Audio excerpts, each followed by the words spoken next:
संगमनेर शहरामध्ये 20 नोव्हेंबर रोजी सय्यद बाबा चौक इथे हजरत टिपू सुलतान एक योद्धा युवा मंच यांच्या वतीनं हजरत टिपू सुलतान यांची जयंती मोठ्या उत्साहात साजरी करण्यात आली आहे। यावेळी हजरत टिपू सुलतान यांच्याविषयी व्याख्यान ठेवण्यात आलं। यावेळी प्रमुख पाहुणे ॲडव्होकेट निशाताई शिवूरकर, शिवाजी गायकवाड, अब्दुल्ला हसन चौधरी, मिर्झा उर्फ लुकड़ा पैलवान अन्सार सय्यद यांच्या उपस्थितीमध्ये जयंती मोठ्या उत्साहात साजरी झाली आहे। यावेळी हजरत टिपू सुलतान एक योद्धा युवा मंच युवा जिल्हाध्यक्ष शाहरुख शेख यांनी आपलं मनोगत व्यक्त केलंय।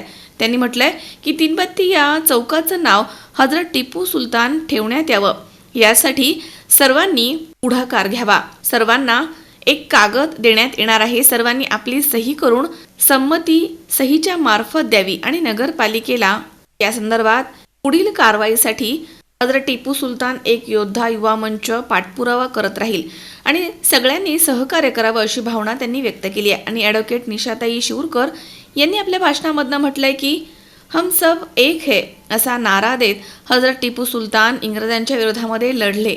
हजरत टिपू सुलतान यांचं मोठं योगदान आहे, त्यांना 6 भाषा येत होत्या, अशी अनेक उदाहरणं निशाताईंनी यावेळी दिली आहेत। कार्यक्रमाच्या वेळी शाहरुख शेख युवा जिल्हा अध्यक्ष तसेच नोमान शेख संगमनेर युवा शहर अध्यक्ष तसेच जमशीद शेख संगमनेर खुर्द शाखा अध्यक्ष, मुदस्सर शेख, अरबाज पिंजारी, काशिफ शेख, हैसन सय्यद, सोहेल शेख, साहिल सय्यद, आयान शेख, रफीक पठाण आदी मान्यवर या ठिकाणी उपस्थित होते। अस्सलाम वालेकुम। कुछ ज़्यादा नहीं बोलूँगा, सिर्फ एक मुद्दा जो संगमनेर में बचा हुआ है वो एक मुद्दे पे बात करूँगा और अपने खत्म करूँगा। हम कई दिनों से एक चौक है, उसका नाम लेने को भी मेरे ख्याल से अच्छा नहीं लगता कि वो तीनबत्ती कहलाया जाए।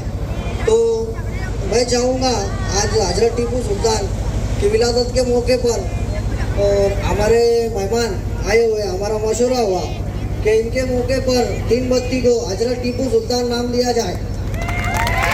क्या बोलते भाइयों? तो हम सबकी मेहनत से और कल एक पेपर फिरेगा, उसमें सबकी साइन ली जाएगी और वो नगर पालिका को देगा जाएगा। तो क्या आप लोग सब साथ हैं? हजरत टिपू सुल्तान चौक बोला जाएगा। तो मैं अपने 2 शब्द खत्म करूंगा और मेरे 2-3 मैं सबसे पहले जिस राजा के बारे में हजरत टिपू सुल्तान के बारे में एक अभिवादन करने के लिए हम यहाँ आए, मैं उनके स्मृति को आप सबके तरफ से प्रणाम करती हूँ, सलाम करती हूँ। आज के इस दुनिया में हम इतिहास से क्या सीखेंगे? अब्दुल्ला भाई और गायकवाड़ सर जी ने टिपू सुल्तान की जो जिंदगी है, उनका जो संघर्ष है, उन्होंने जिंदगी में जो लड़ाई की है, उसके बारे में आप सबको बड़ी अच्छी तरह से बताया है। लेकिन इन सब से हमें क्या सीखना है, यह हमारे आज की चुनौती है। हिस्ट्री, इतिहास हमें एक तरह से कुछ सिखाती है, ताकत देती है, साहस देती है। हमारे हृदय में, दिमाग में जो डर है उसे निकाल देती है। लेकिन हिस्ट्री का ये जो काम है उसे हमें आगे भी लेके जाना चाहिए। हम जब टिपू सुल्तान को याद कर रहे हैं, उनकी संघर्ष को याद कर रहे हैं, तो हमें याद रखना चाहिए कि वो एक निडर व्यक्ति थे, वो किसी को नहीं डरते थे। आज जो बच्चे यहाँ खड़े हैं, उनमें से कई सारे बच्चे 15 साल के होंगे। हमारे घर के 15 साल के बच्चे क्या करते, आप सोचो। उसने पहली लड़ाई टिपू सुल्तान जी ने 15 साल की उम्र में की थी। शिवाजी महाराज ने अपनी पहली लड़ाई 16 साल की उम्र में की थी। और आप लोगों को मालूम नहीं होगा, बादशाह बाबर जब पहली लड़ाई पे गए थे तब उनका उम्र 11 साल का था। तो ये जो इतिहास है, हम पढ़ते बहुत कम है, हमें कुछ मालूम नहीं है। हमारा पढ़ना लिखना बिल्कुल सीमित है। व्हाट्सएप पर वो जो आता है वही हमें लगता है हिस्ट्री है। लेकिन हमारे देश में ऐसे कई सारे व्यक्ति और कई सारे लोग हुए हैं कि जिन्होंने, अभी टीपू जी के बारे में गायकवाड़ सर ने बताया कि उन्होंने 6 भाषा आती थी। हमें कितने भाषा आती है? मराठी ठीक से नहीं बोल पाते, इंग्लिश का इधर उधर हो जाता है, उर्दू तो हमें मालूम ही नहीं है, अरबी का किताब पढ़ते हैं लेकिन उसका मतलब मालूम नहीं है। टीपू सुल्तान जी को कन्नड़ आती थी क्योंकि बेंगलोर में उनका राज था। टीपू सुल्तान जी को अरबी आती थी, उनको फारसी आती थी, उनको पर्शियन आती थी, उनको हिंदुस्तानी भाषा आती थी, ये सारी भाषा उनको आती थी। और इसका एक कारण ये था कि उनको जो पिताजी थे हैदर अली साहब, उनको लगता था कि मैं पढ़ नहीं पाया। लेकिन मेरे बच्चों को थोड़ा गौर से सुनिए आप लोग, मैं ऐसी पढ़ाई दूंगा कि जो एक तरह वो आगे जाएंगे। इसलिए उन्होंने उनके लिए फ्रेंच भाषा जानने वाले, फ्रांस वाले टीचर रखे, जिन्होंने उनके 2 चीजें सिखाई। ये जो अभी रॉकेट का उल्लेख अब्दुल्ला भाई ने किया, ये जो आधुनिक युद्ध कला है, मॉडर्न युद्ध कला है, टीपू जी क्यों जीते? ईस्ट इंडिया कंपनी से लड़ाई उन्होंने क्यों किया? वो नहीं चाहते थे कि भारत में इंग्रजों का, ब्रिटिशों का राज आया, इसलिए वो मरते दम तक लड़े।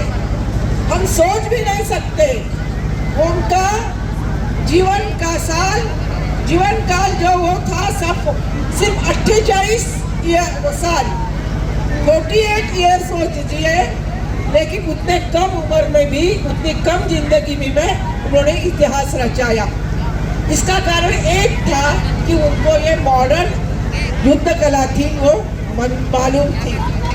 हम जब टीपू सुल्तान जी का नाम लेते हैं, हमें आज के जिंदगी की जो वास्तविकता है, जिसका एक हद तक उल्लेख गायकवाड़ सर ने किया है, उस वास्तविकता समझना चाहिए। क्यों गरीबी है हमारे समाज में? क्यों हमारे बच्चे पढ़ते नहीं हैं? क्या आपको मालूम है सच्चर आयोग कितने लोगों को मालूम है? जरा हाथ ऊपर करो। यहाँ के 4 लोगों को भी सच्चर आयोग मालूम नहीं है। राजेंद्र सच्चर बोल के हमारे समाजवादी साथी थे, मालूम होना चाहिए।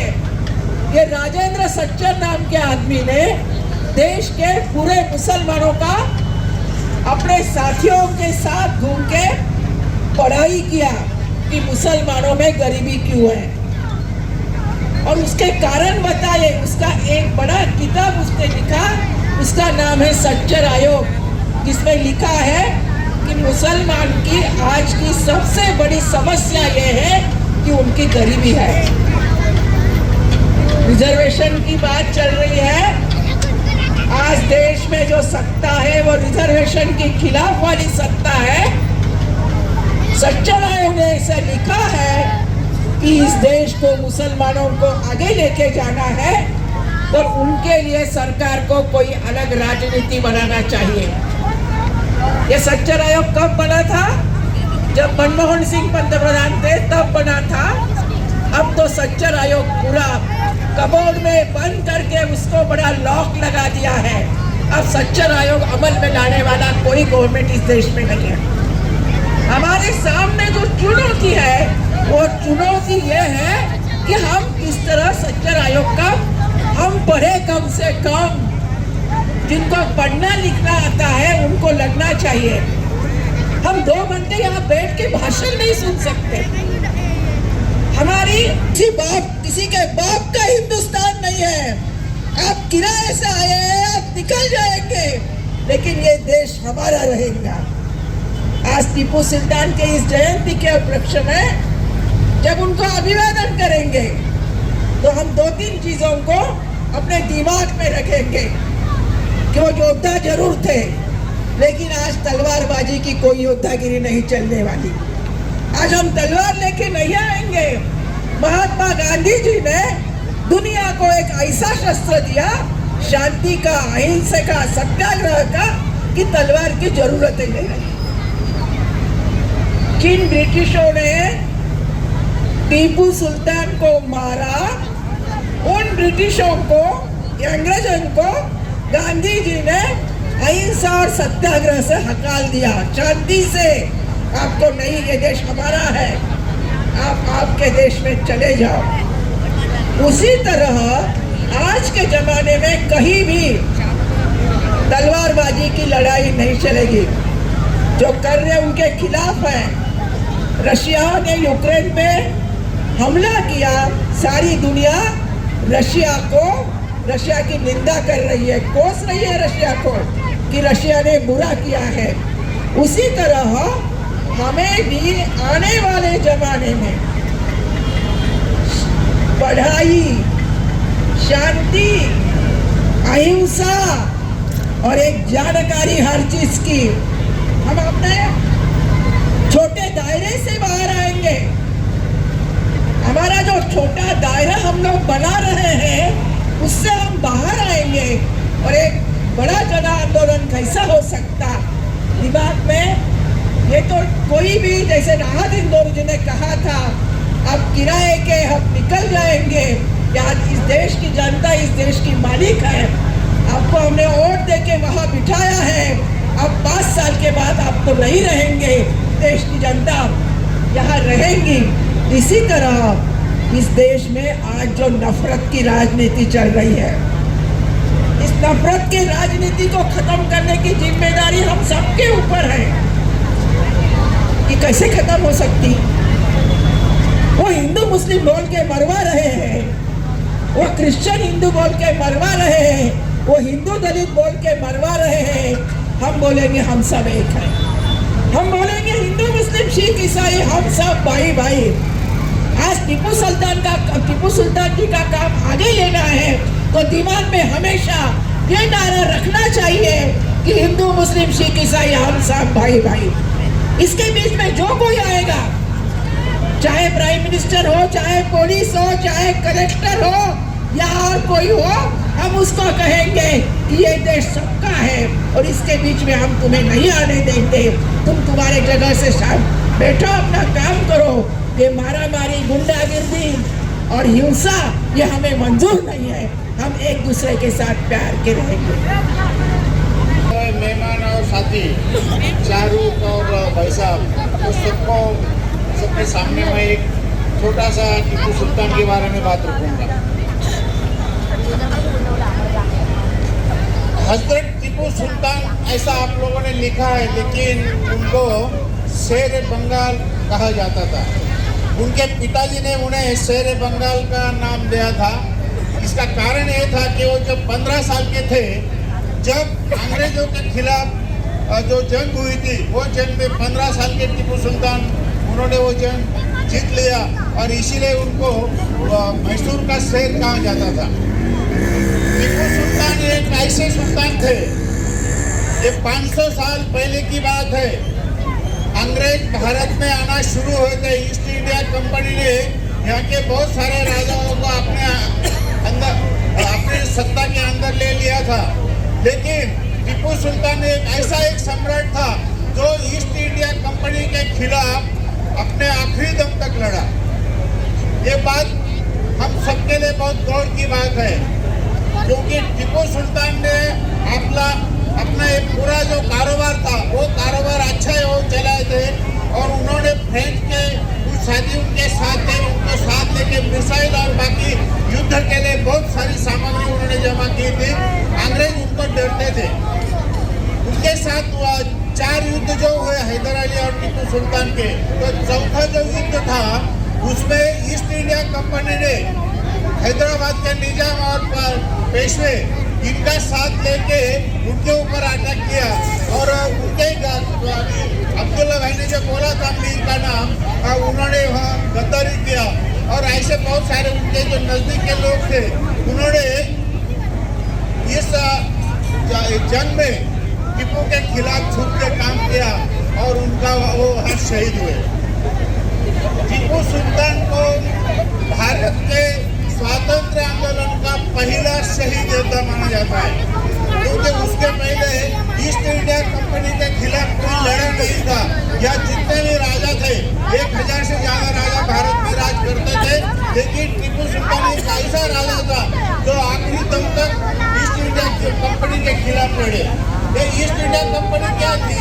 तो ये ईस्ट इंडिया कंपनी जैसे अंबानी की कंपनी है आज, वैसी एक छोटी कंपनी थी और बढ़ते बढ़ते उन्होंने यह पूरा कारोबार अपने कब्जे में लिया और 150 साल भारत के ऊपर राज किया।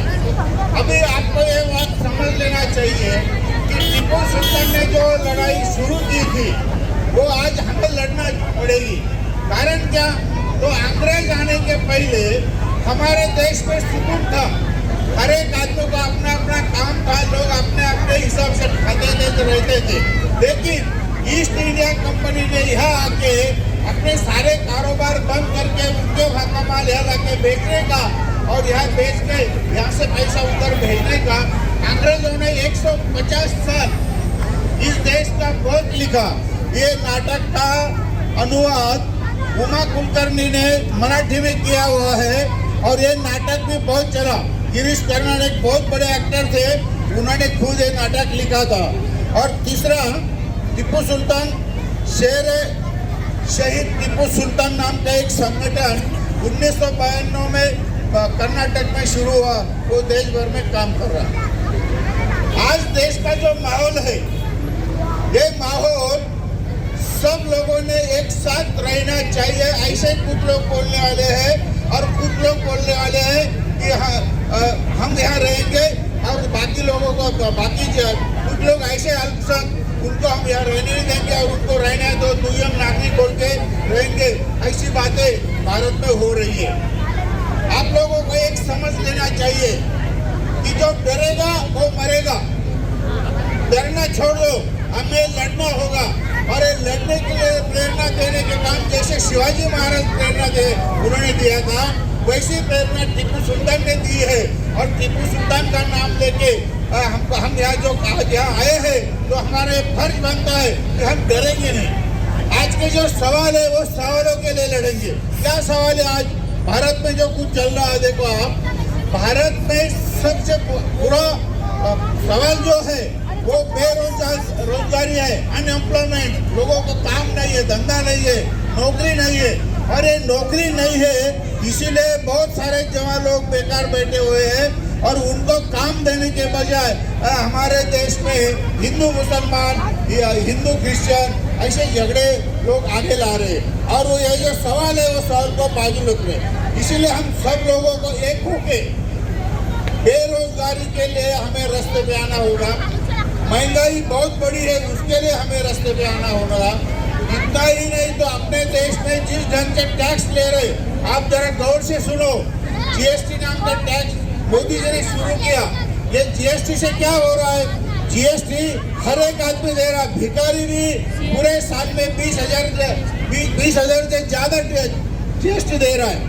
और मोदी क्या जो लोगों को थोड़ा बहुत पैसा मिलता है मोदी गवर्नमेंट की ओर से, वो तो हम लोगों ने टैक्स दिया उसमें से आता है। लेकिन बहुत सारे लोग बोलते हैं मोदी का पगार आया, मोदी का पेमेंट आया क्या, और वो लोग मोदी के बारे में बोलते रहते।